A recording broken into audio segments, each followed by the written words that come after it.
Hey everybody, The Spot, it's Shannon.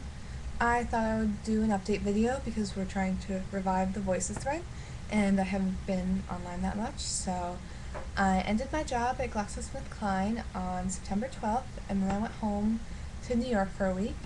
And that was nice. I got to see my mom, my sister, and my dad, and my dog, so it's always good. And then I started classes last Monday, and so I just finished my second week of classes. I like things so far. I'm taking a film class, which is really fun, American Classic Cinema, so I'm getting an opportunity to see all those black and white movies that I always say I'm going to see and never get the chance to. So we've already watched Casablanca, which I actually hadn't seen that one, but it's a great movie and I love it. And then we started watching It Happened One Night this week, which is a Depression era film and has Clark Gable in it, and I love Clark Gable, so that's great. And I'm taking our French literature class, which is interesting. I think it's going to be kind of hard too, because we do like some medieval literature and stuff, and I don't know what it's going to be like reading medieval French, because obviously I've never done that before. But my only hard class so far is my qualitative organic lab. It's it's not really hard as much as time consuming, and it's on Saturday. And I don't know who thought of that, but having an undergraduate course on a Saturday is just a sin in my opinion. I think that's terrible. And it's all day on Saturday. It starts at 9:30. It's scheduled to be there till 3:20, but last week I was there till 6 p.m. It just kind of depends on how your experiments are going. And a lot of the experiments are really long, so you're stuck there all day. So that sucks. But the good thing is I don't have class on Fridays, so it's kind of like a weekend day. It's just, I don't get 2 straight days. But other than that, I've been studying for GREs.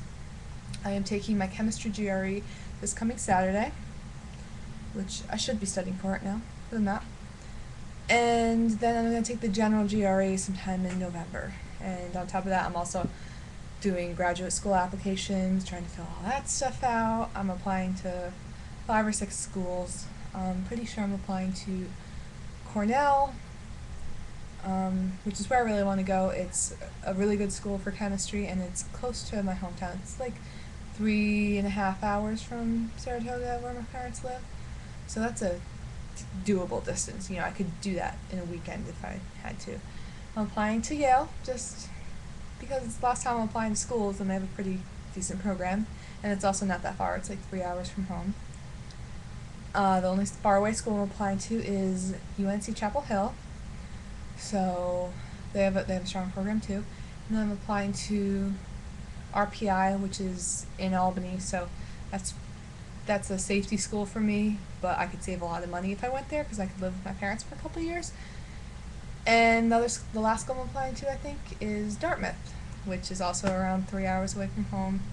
And it's in New Hampshire, which is close to Deb. Maybe I'll see you. I don't know how close you are to Dartmouth, but it's supposed to be beautiful there, and they have an okay program. And I thought it would be another good kind of safety school, but it still has the Ivy League name, which is nice. So other than that, oh, my boyfriend finally got his first nursing job.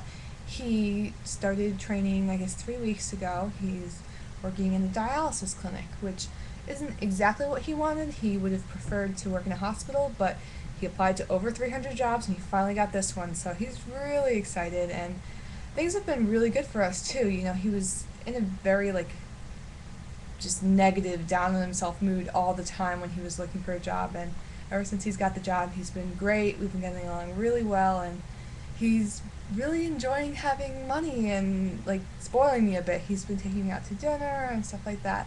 Not too extravagant, but he gets really excited about it that he finally, has, I guess, just a man thing. I don't know. We've always been pretty even with taking turns paying for things just 'cause we were both students, and I think he's really enjoying having money. We went shopping for him today, got some new clothes, which was nice, and we also went engagement ring shopping today, which was fun. We're not seriously, getting engaged right away. We've been discussing it though, and the compromise we came to, because he really wanted to just pick the ring out of the blue, have me have no say. And I wasn't sure what I liked, and I wanted to make sure he got, an engagement ring. Hopefully, you wear for the rest of your life. So you want to make sure it's something you really like. So I didn't want to pick out the ring, but I wanted to look at things and we could figure out what looked good and what we both liked. So the compromise was he was like, okay, fine, but we're going to go shopping soon, and then I can get it anytime, from now to the next, 10 years, and you won't know about it. So that was fun today. It was fun and frustrating and, exciting and scary at the same time.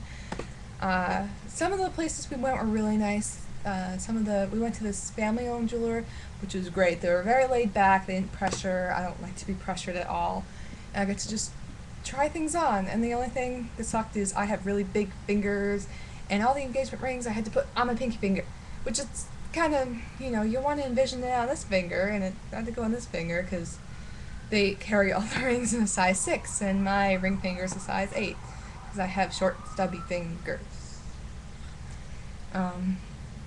First place we went was really nice.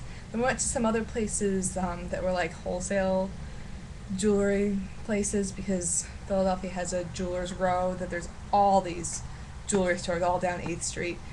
And some of the places really pressured us and we didn't like it.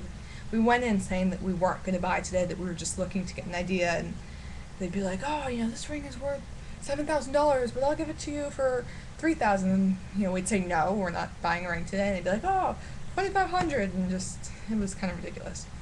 And the last place we went just for kicks, just to see what it was like, is we went to Tiffany's, which, before we went in there, I said to Eric, I was like, do not buy me a ring from Tiffany's. It's not worth it. They're so expensive. It's so overpriced.